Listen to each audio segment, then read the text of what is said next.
Ngayon pong araw ng kalayaan, itinaon ng ilang grupo ang protesta laban sa pag-angkin ng China sa ilang bahagi ng West Philippine Sea. May ulat on the spot si Ian Cruz. Ian? Yes, Connie, nagdaos ng kilos protesta ang grupong Bunyog Pagkakaisa Party sa tapat ng gusali ng Hilpuyat Avenue sa Makati kung saan nga naroon ang konsulado ng China ngayong araw ng kalayaan. Ayon kay Sulet Suliman, Secretary General ng Partido, mahalagang i-giit natin ang soberanya sa West Philippine Sea. Nanalo na raw tayo sa International Tribunal noong 2016 pero binabasis naman ng para ng China ang relasyon nito sa Pilipinas dahil binobomba raw ng tubig ang ating mga vessels sa West Philippine Sea, pati na ang mga mangis ng Pinoy. Isinigal din nila sa rally ang pagbubutin ni VP Sara Duterte na ni Suliman ay hindi umano umiimik ukol sa mga isyu at sangkot ng sila. Sinisika pa natin makuha ang panig ng Vice Presidente ang labi ng grupo na papasukin sa bansa ang mga taga-International Criminal Court para raw makamit ang justisya ng mga nakawi sa war on drugs.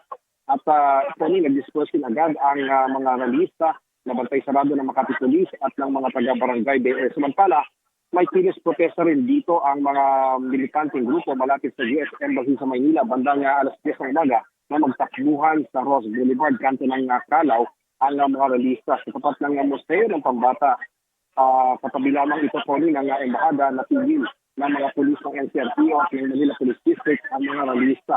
Parado ito ngayon, itong southbound ng Ross Boulevard habang nagaganap nga ang pagkilos sa bilang sa itinatestesta ng Bayan Nina at iba pang grupo ang patuloy umanong political at military intervention ng Amerika na pinahihintulutan umano ng administrasyon. At Connie, sa mga sandaling ito ay unti-unti na nga nag-disperse itong mga nakitipon ng mga radilista dito yan sa Ross Boulevard. Pero sa ngayon, Connie, ay nakabarikada pa rin ang mga pulis dito sa southbound ng Ross Boulevard. Kaya sa mga motorista ay iwasan muna po itong kantong ito ng Ross Boulevard at Calao dahil nakasarado pa ang southbound. Dali sa iyo, Connie. Maraming salamat, Ian Cruz.